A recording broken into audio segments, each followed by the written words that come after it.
yung gamit namin sa usawan. Grabe, sama ng pakiramdam ko ngayon. Nakatapos lang ng shift ko. Nagawa kami ng sushi. Tapos na ako mag-cut ng pipino. Ito namang carrots ang ikakat. Tapos si Bea naghahalo na ng rice. Yeah. May timpla to. May timpla na yan. Asukal, vinegar, and salt. Alright.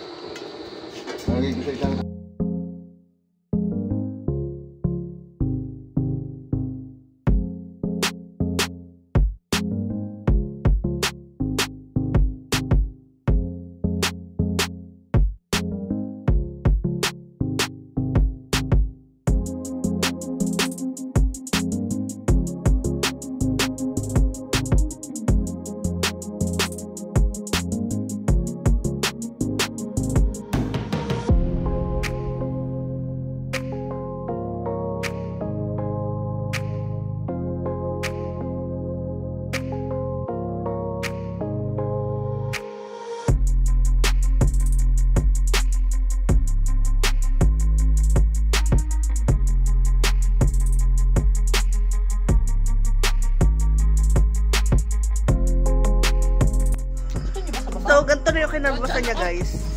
Ganyan.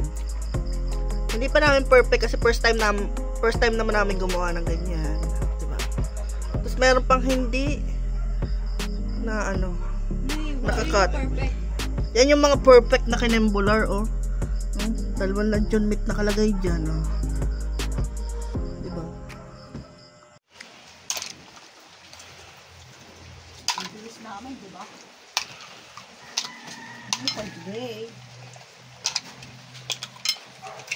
So, ito naman yung gagawin ko. Wala. Lalagay ko lang dito lahat yung itong mga prutas na meron ako dito. Which is yung grapes, apple, pears, and ito, orange. So, yun lang. Papakin ko habang nanonood ako ng Wednesday.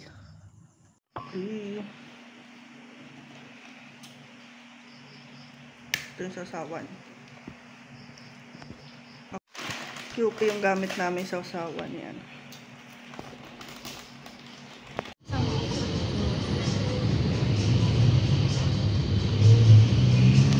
Wala, hindi pa bukas yung ilaw.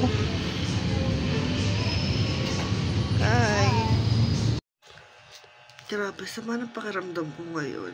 Nakatapos lang ng shift ko. Hindi ako natulog, guys, ha. Sumala talaga ng pakiramdam ko. Tapos, ewan ko. Siguro medyo dramatic lang talaga ako minsan. Pero kanina naiyak ako kasi ayoko magkasakit. Ang lala ko kasi magkasakit. So, wala. Hindi ko na mapipigilan siguro to. Or, tingnan ko pa rin kung makakagawa ako ng mga ways para maging okay. Yun, lalamunan ko. So ngayon, since out na ako, iinom muna ako ng chamomile tea. So, ayun. Sa tingin ko makakatulong din to sa akin, guys. Sa nararamdaman ko kasi mainit na tubig. O mainit na tsaa naman yung iinumin ko. So, yeah. Pati itong chamomile tea kasi makakatulong din kasi siya sa akin para siguro hindi maputol yung tulog ko mamaya kasi laging putol yung tulog ko.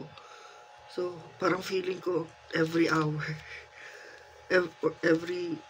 or two nagigising ako kapag natutulog ako. So, ayan, nalagyan ko lang ng flash. So, yeah. Nahihirapan ako.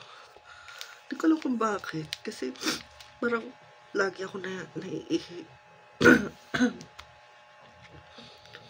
Lagi akong, nagigising ako.